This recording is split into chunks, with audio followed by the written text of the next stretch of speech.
Hello friends, welcome to another weekly top-down analysis video on the gold and GJ. So as usual, we are going to start our analysis with the monthly time frame, and then we will go down to lower time frames, a weekly, daily, 4 hour and 30 minutes. On the 30 minutes, we will also talk about some intraday and scalping setups as well.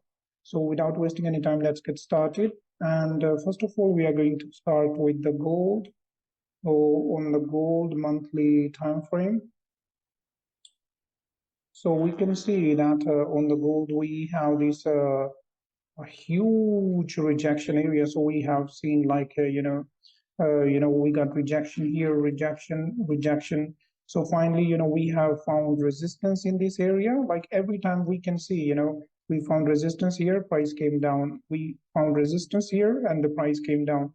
So this time here as well, we found resistance, and now we are anticipating the price to go down.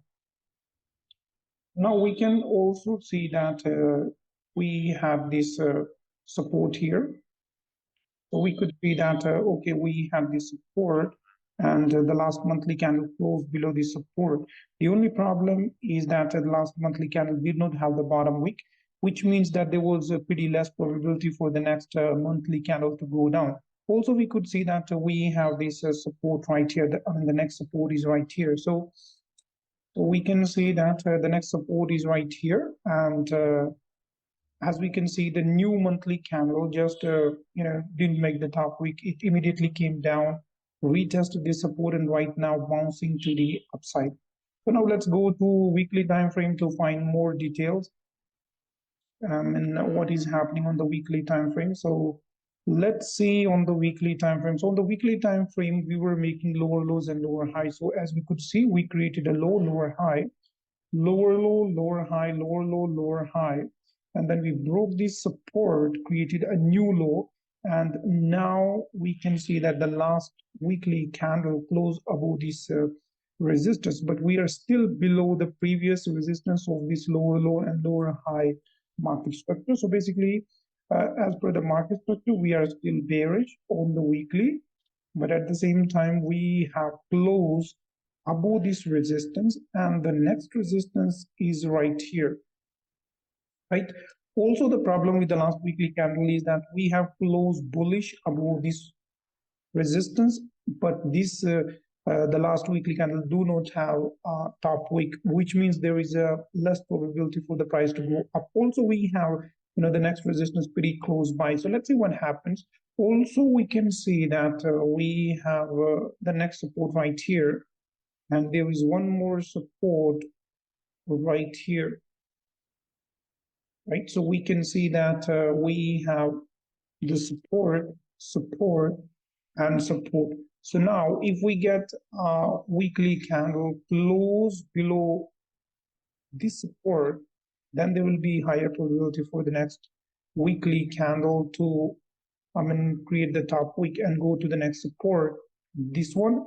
And again, if we close below that support, then there is going to be then there is going to be higher probability for the price to go down. And as also we can see that there is a pretty clean range on the left hand side. So that is something on the weekly time frame. Now let's go to a daily time frame to find more details. On the daily, we can see that the market structure is very bearish because we are making lower lows and lower highs. So we can see that we created a low, then we created a lower high, then we broke the previous low, created a new low. And right now the price is going to the upsides, showing very bullish move to the upside, but still we are below the previous resistance or previous lower high of this downtrend. So again, if we create some kind of resistance into this area, because we are below this resistance, right? So if we created some kind of resistance and we are making lower low and lower high already, so then there is going to be a higher probability for the price to go down. Also, we have this support right here. And finally, if we get a closure below this support, then again, there is going to be a higher probability for the price to retest this new low created by the price. So that is something on the daily time frame. Now let's go to 4-hour time frame to find more details. On the 4-hour, if we can see, we can find out that the price is making higher highs and higher lows at the moment. we created a high, higher low, higher high, higher low, higher high, higher low, and right now we broke the previous high, created a higher high. So now we can see that the price made this big move to the upside. So there is a probability for the price to come down, create some kind of retracement, and continue going to the upside. But after that, it depends if we break this support, so we can continue going to the downside as well, as we saw on the higher time frame. But right now we are just waiting for some kind of pullback to go to the upside, at least to retest this high created by the price on the 4-hour. So that is something on the 4-hour. Now let's go to 30 minutes time frame. On the 30-minute, we can see that we are very bullish, making higher highs and higher lows at the moment we created a high, higher low, and now we made a big move to the upside. So again, as I mentioned on the 4-hour time frame, I'm looking for some kind of pullback and a support formation to look for a long opportunity to retest the previous high created by the price. So that is something on the 30-minute time frame. Now let's go to our second pair, which is GJ. Again, GJ, we are going to start with the monthly time frame. And on the monthly time frame, we can see that the price is very much bullish because we are making higher highs and higher lows, right? Higher high, higher low, higher high, higher low, and we created a new high. Now waiting for some kind of a pullback and support formation to go higher. So that is something I'm anticipating on the monthly time frame. Also, if we look more closely, we can also find out that we have this support. We can see that we have the support, and the last monthly candle closed below the support. So now there was a pretty high probability for the next monthly candle to create the top wick and continue going to the downside. So we can see that the current monthly candle is still in progress, and we have already created the top wick, basically, grab liquidity from this area. And right now we have this wick to fill, and we have more clean range to the downside for the price to go down. So that is something on the monthly time frame. Now let's go to a weekly time frame to find more details. On the weekly time frame, we can see that we have this support, and we have this resistance. We have a support and we have resistance, and so we can see that we have resistance, we have support, and now we have closed bearish candle at the previous resistance area. So now this is the resistance. So here we have this strong support. Now we can see that the price is currently ranging between this resistance and this support. So we need a breakout either to the upside or to the downside to find a direction on the weekly time frame. Now, if we get a weekly candle close below this support, right? So we have a higher probability for the price to create a top wick and continue going to the downside, at least to fill this wick. And maybe, we can see we have more clean range on the left hand side for the price to go down. So that is something on to the downside. At the same time, if we get a closure above this resistance, then we have a little bit this resistance, minor resistance here. But overall, we can see that if we get a closure above this resistance, then we have higher probability for the price to go up, minimum to retest this previous high created by the price in this weekly uptrend, and maybe we can create a higher high. Now let's go to a daily time frame to find more details. On the daily time frame, we can see that the price was a kind of bearish because we were making lower lows and lower highs. We created a low, lower high, lower low, lower high, lower low, lower high, lower low, and then we broke the previous high, created a kind of higher high. So we broke the market structure here, but as I mentioned on the weekly time frame, we are in a kind of range, so we can go upside or downside. And on the monthly time frame, there was a probability for the price to go down. So on the daily time frame now, we can see that we have this support right here, right?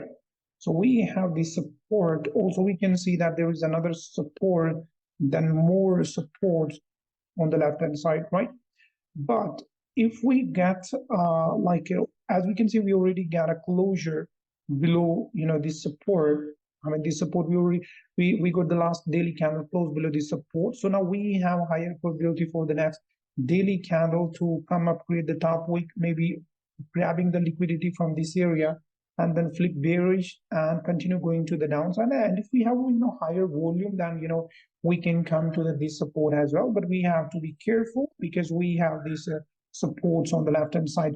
That is something on the daily time frame. Now let's see what is happening on the 4-hour time frame. On the 4-hour time frame, so we know that we have this support. As we can see, we have this support, and support, right? So now we also know that we have this support right here, and there is some copy price action. Okay, so now what I'm anticipating at the moment, so as we have already broken the support, now I'm anticipating the price to come up, basically come up and create resistance. So like it will be great if the price can come into this area, like it can be a break and retest kind of situation. So if we form resistance in this area, definitely there is a higher probability for the price to go down, minimum to retest this support, and we can come down lower as well to retest more supports as we can find from the left hand side, right? So that is something we see on the 4-hour time frame. Now let's go to 30-minute time frame to see what is happening on the lower time frame, 30-minute time frame. On the 30-minute time frame, we can see that the market structure seems bearish because we are making lower lows and lower highs, lower high, lower low, lower high, lower low, lower high, lower low, right? So we are having a bearish market structure on the 30-minute time frame, and we can also find out that we have the support. We have this resistance for the price. So we can see that we have this we have this support, we have this resistance, and we have this resistance. So right now, if the price can come up, create resistance in this area, we have a higher probability for the price to come down and retest this low and continue this bearish momentum on the 30-minute time frame. So that is something I see on the 30-minute time frame. So what I'll be anticipating, the price to come up and create a resistance. So like if we can come up and to this area and then find resistance in this area, then there is going to be higher probability for the price to come down and retest the support, right, as we can see here. So and then keep going down with this bearish momentum. So that is something on the GJ 30-minute time frame, and it was the analysis on the gold and GJ from the monthly to the 30-minute time frame. So I hope you enjoyed the video, and if you really did like the video, share the video and subscribe to the channel in order to support the channel and YouTube algorithm. Thank you very much. See you in another video.